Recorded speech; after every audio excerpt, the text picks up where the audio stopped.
मैं कैसे परिचय दूं उस शख्सियत का जिनका नाम खुद अपने आप में एक परिचय है। मैं कैसे परिचय करूं उस व्यक्ति का जिनकी आवाज देश की ही आवाज नहीं बल्कि सारे विश्व की आवाज है।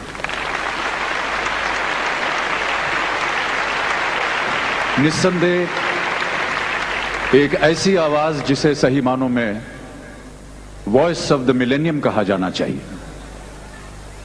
मैं कैसे परिचय दूं उनका जबकि सुर, ताल, संगीत सब उन्हीं के नाम से शुरू होता है और उन्हीं के नाम से खत्म हो जाता है।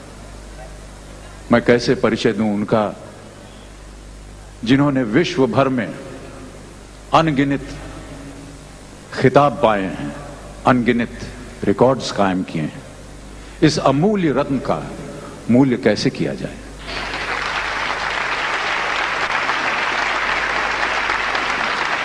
इन प्रश्नों का उत्तर देने के लिए न तो मेरे पास दिमाग है और ना ही शब्द।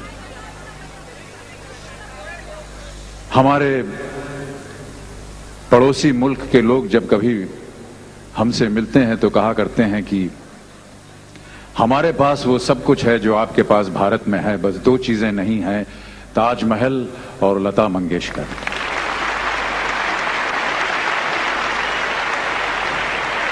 इतनी बड़ी उपलब्धि अपने आप में ही एक अजूबा है।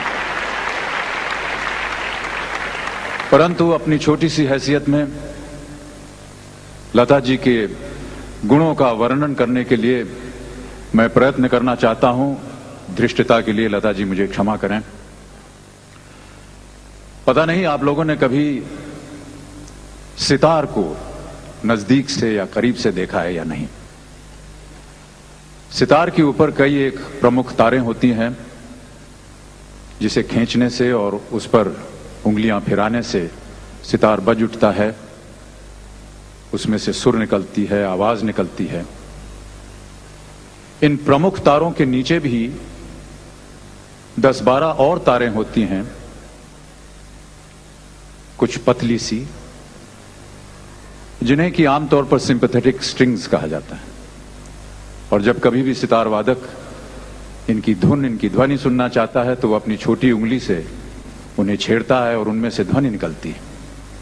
लेकिन अक्सर ये होता है कि अगर प्रमुख तार को ऐसे ढंग से खींचा जाए कि उनका सुर सही निकले तो ये सिंपैथेटिक स्ट्रिंग्स अपने आप बज उठते हैं। ये सिंपैथेटिक स्ट्रिंग्स इसलिए बज उठते हैं क्योंकि उस सुर में इतनी प्रबलता होती है, इतनी शुद्धि होती है कि उन्हीं के कारण ये तार अपने आप बज उठते हैं।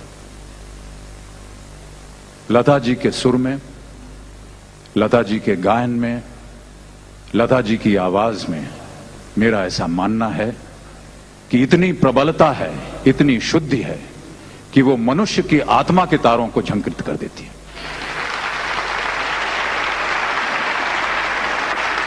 मेरा और एक अनुमान है कि संगीत के सुरों और परमात्मा के बीच एक बहुत ही अद्भुत और विचित्र बंधन है।